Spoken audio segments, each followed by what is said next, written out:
To all my beautiful people out there, I would like to start off with this by giving a big shout out to a very special friend of mine called Sadie. Sadie was meant to be here today, but due to her health, she cannot be here today. She has sent everybody her apologies. Sadie, from me and the whole team of Unspoken, we wish you all the best. I hope everything goes well for you. And you're still here. You're my girl. One love. Today's podcast will be, because Sadie's not here, we're going to change it. And this is an opportunity for my family, my friends, to ask questions about whatever it may be. It could be about religion, it could be about anything that you want to ask that's bugging you or whatever it is. And I'm prepared to answer anything.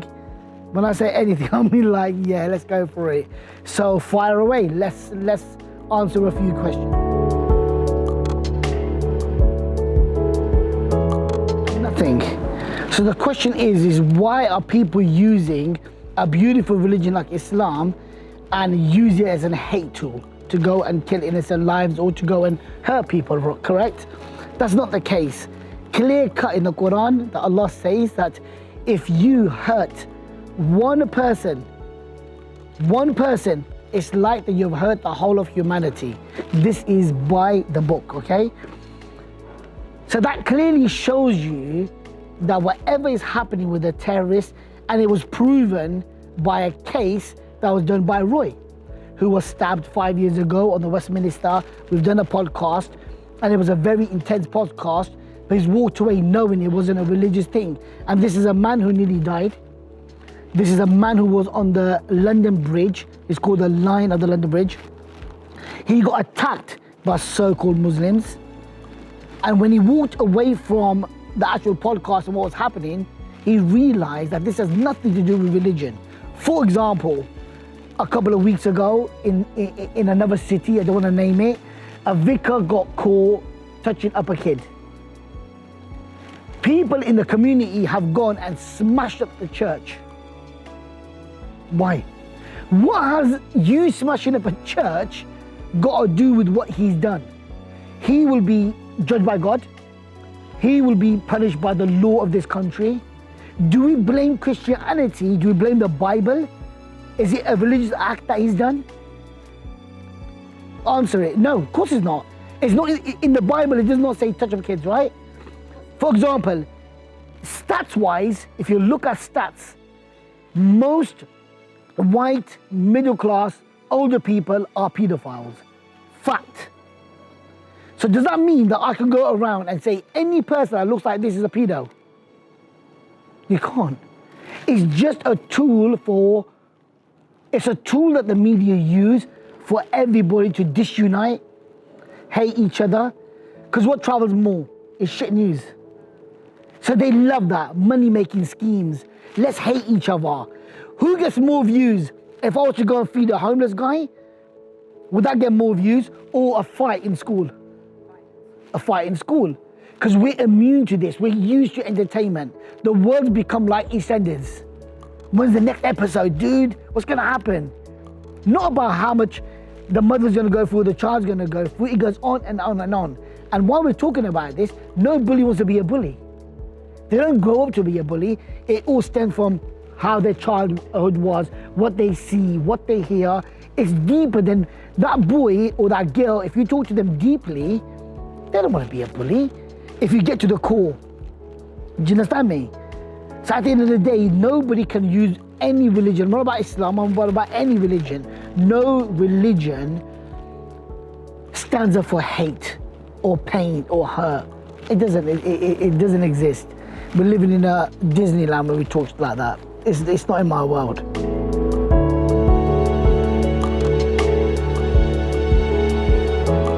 They call it the zip moment. You know when that zip moment happens? It's when I lost my other half. You know, when she passed away. I think that was the time where I had to look in myself. What's going on here? 21, she's died. What, you know, your whole life's made, but it's been taken away from you. But when I look back at it now, God's plan was better than my thoughts. You understand? It's heartbreaking. I've had a lot of losses, you know, throughout the years and stuff like this, and it makes you realize that what I do it's where I'm meant to be. I wanted to be an actor. I've always wanted to be an actor. I want to be an actor, I want to be an actor, but God didn't want me to be that kind of actor in the films and stuff. He wanted me to be an actor in a world like this, what I'm doing right now. And I think by helping people, when I come and I joined up with Children of Adam, for 10 years, all I've seen is pain and destruction and death. But we've achieved so much. Looking like this when the peak, meaning Muslims were hated all around the world. Neighbors wouldn't even look at you. September the 11th, Manchester bombings, all that ever. People were fake talking to you. I lost my university friends. They blocked me. Honestly, and that, God's plan was, I'll show you who your real friend is.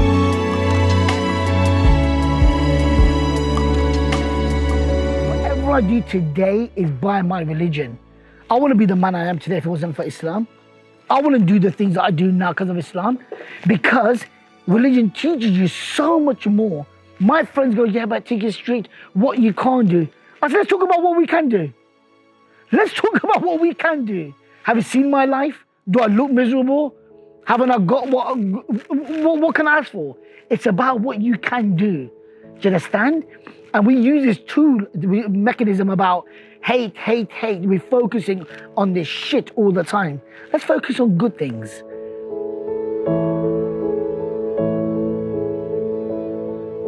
I'll give you like a scenario about a picture of two children. One child is on the top, okay? And it's got a full cake, one piece missing, and he's sad. You got another kid on the bottom, he's got one slice of cake, but he's buzzing, he's happy. Why is the one with the full cake and one piece missing sad? Because he's focusing on that missing piece. He does not realize that he's got all of that. For example, God may take my legs today, so I'm gonna focus on this. How about my arms, my eyes, my ears, my nose, my mouth? What are you doing, dude? We honestly, there's no word of a lie. I've gone to a different country. It took hours to get water. None of us would drink that water. We would not drink this water. But you want to see these kids who are drinking it, and they were like buzzing, okay? Now, the 3 days later, I've come and jumped into this pool. Don't forget, all of my documents were on Facebook. One lad here, I've jumped into the pool, clean water, full. You know the first thing I said? I go, dude, why is the water cold?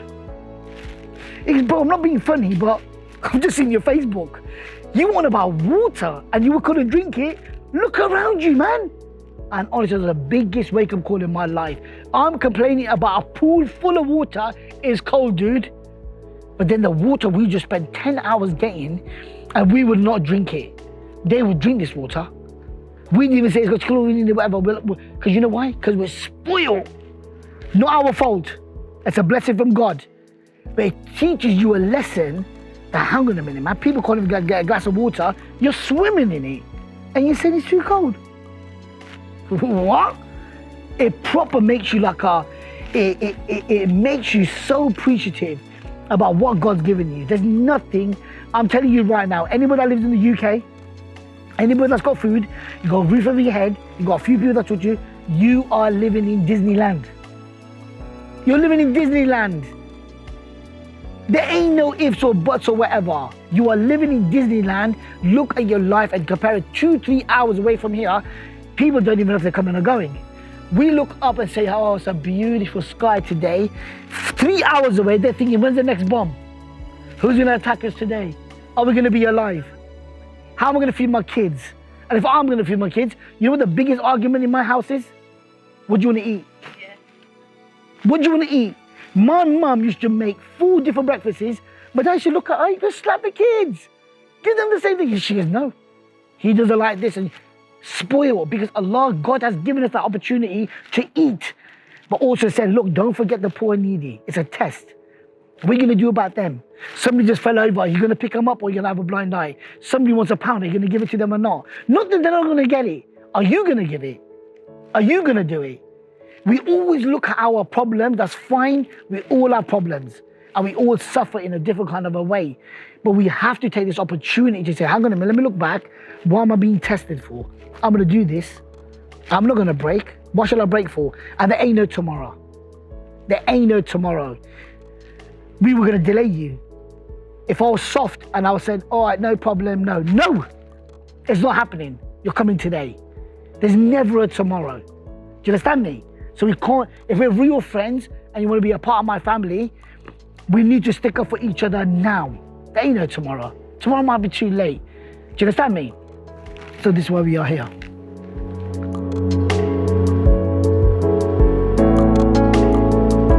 5 years time, I want to be driving a Lambo. I want to, no, not really.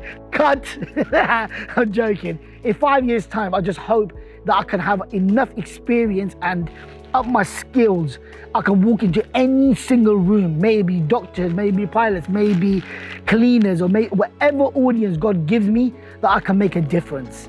And I don't care who they are, what color your skin is, what religion you're from, what creed you're from. May God up my skills and give me this kind of a skill that whenever I walk into a room, I want to be the loudest, number one, yeah? And I want to leave an impact on even one life. If you have an audience and one life changes, it's a success, right? And also, I'm humble enough to learn from you. I'm always willing to learn. So that means a 5-year-old could teach me. An adult could teach me. A woman could teach me. I don't care who it is. If you got the power to teach me, dude, teach me. I'm humble. I always say that I'm the best motivational speaker in the world because I'm a realist. I don't tell you stories, but I'm willing to learn. I'm willing to learn on my skills. Tell me about you. Teach me something, man. I go to schools and kids teach me stuff. I didn't even know that dogs don't sweat.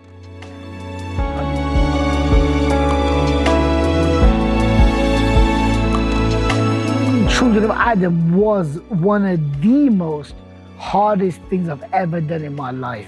Because remember, I was on a salary. Every month I was getting paid. It's a job that I love to do. I wouldn't be in a position today if I didn't learn about what I've been through and what I've seen. But sometimes you lose your identity of who you are. You're helping so many people. And also the laws and regulations. When you're a charity, there's a lot of rules and regulations that you have to follow. And I find it hard to follow rules because I want to help people. I've got a lot of passion. I don't want to fill in the yellow pages before I can help somebody, right? But I understand from a charity perspective, you have to do everything correctly. And also, I wanted to pursue my acting career. I was losing my identity. I was losing who I was. I was not happy within myself. Children of Adam is always going to be part of my life. I'm still involved with them. I still help them whenever I can. We're closer than we've ever been. But because by law I've left and now I'm unspoken, whatever I do can never go back to the charity. So if I want to go and kids want to ask me questions like, sir, why do Muslims bomb people? I can answer it. Sir, why do you look like that? I can answer it. Because there ain't no laws, there ain't no rules and regulations when it comes to unspoken. We speak about what we want to speak about. And if you want to have an open discussion about it, let's do it. This is the reason I called it unspoken, because giving voice back, not only to myself, but to people who don't want to speak. I know people right today. Fraser's a witness to it. A boy called Rico. He come up on stage, he started slowly, he's an amputee too, meningitis, he's been for a journey. And the other day, me and Fraser went to do a gig in a school, a wicked gig, and my old school teacher looked at him and said, Atiq, who is this guy? We can't shut him up anymore. We can't shut Rico up anymore. Because he's got this confidence now. He's found his voice.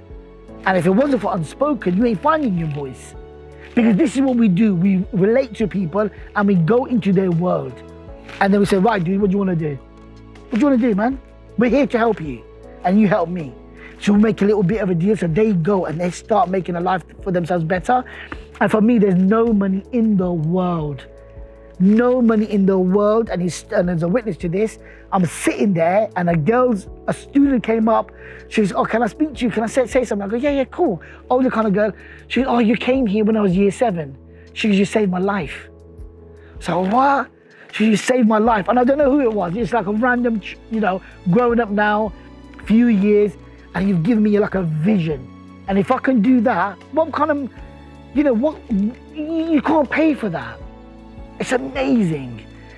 This work that we do is honestly, it is one of the most biggest blessing in the world that we can do this, you know. And you have to be gifted, and you have to take a lot of hate sometimes, jealousy. You know, why can he do it? Why can't we do it? It's not about clout, it's not about followers, and it's not about anything like that. I don't care about that. If I can reach out to somebody and save your life, I've done my job, man. That's the clout that I need, you know?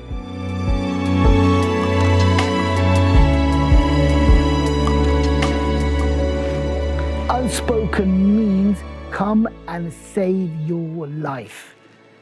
It's a rope of hope. It's a rope for mercy. And it's a rope, if you climb up, you're gonna win. You're gonna save your life. That's what unspoken is all about.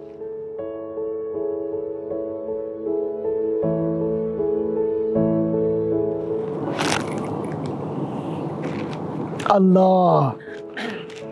Allah.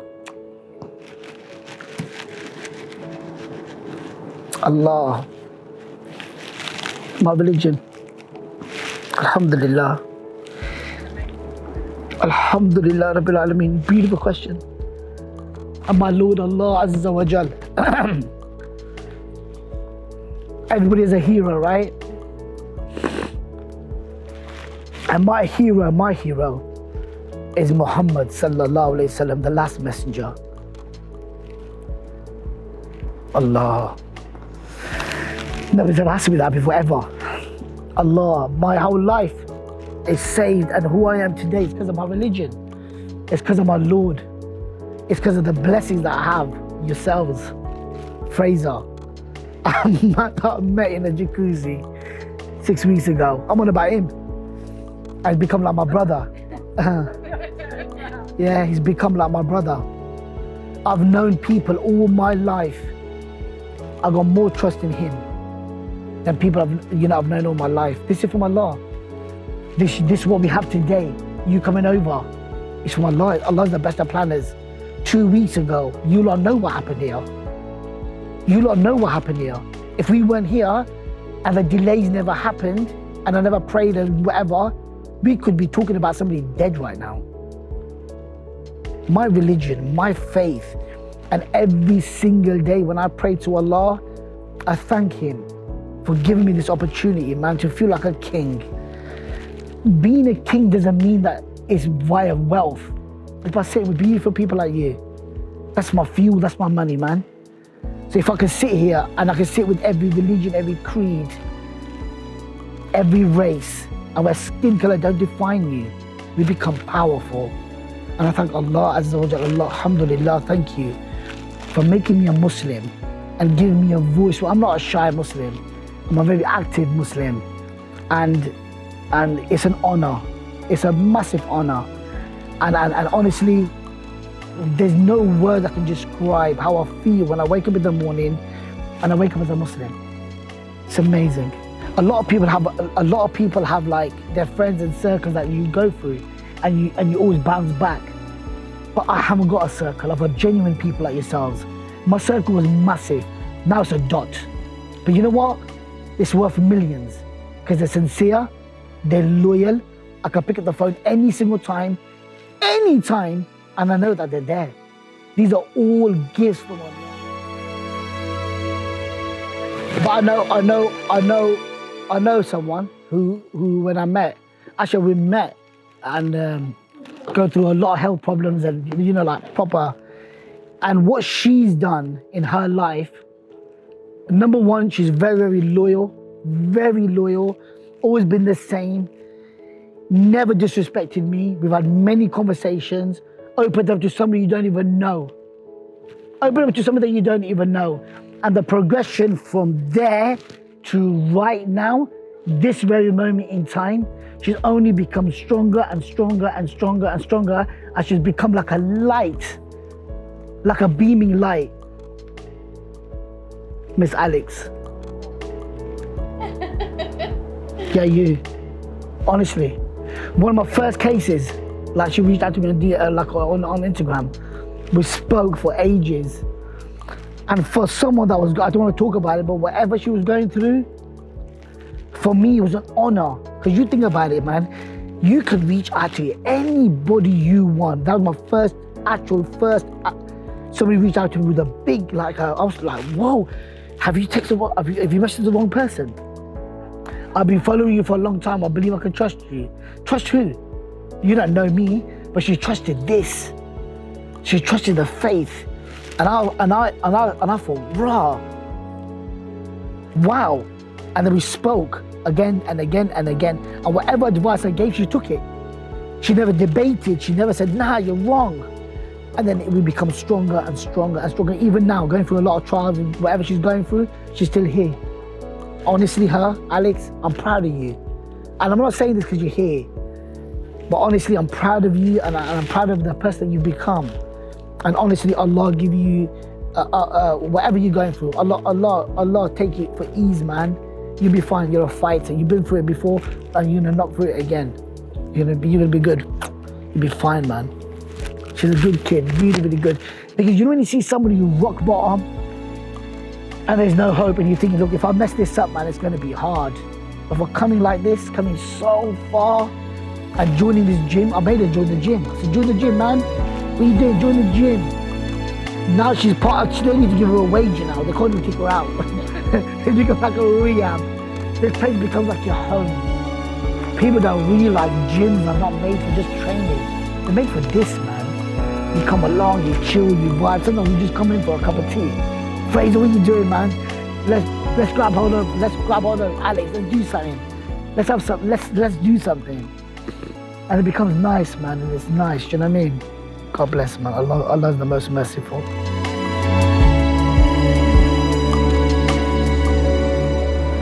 Thank you. Thank you for all my supporters. Today was very emotional. Sometimes to show emotion, it just shows that, you know, for anybody to cry or to show emotion, it means that you have a heart. It's not embarrassing. People should not hold back. We should not hold back. If you want to cry, cry. Especially to the men out there. Women talk. Men don't.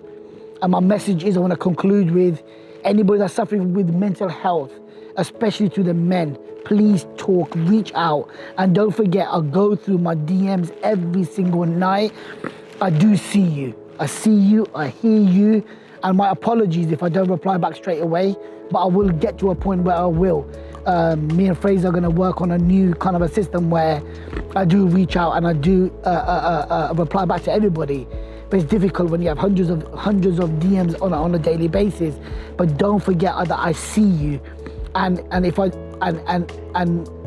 I pray for you every single night before I go to bed. I pray to Allah that whatever you're going through, that may Allah make it easy for you, and whatever happens, never give up. Never, ever, ever give up. You're powerful, you're beautiful, and you're gonna see the light at the end of the tunnel. God bless. One love.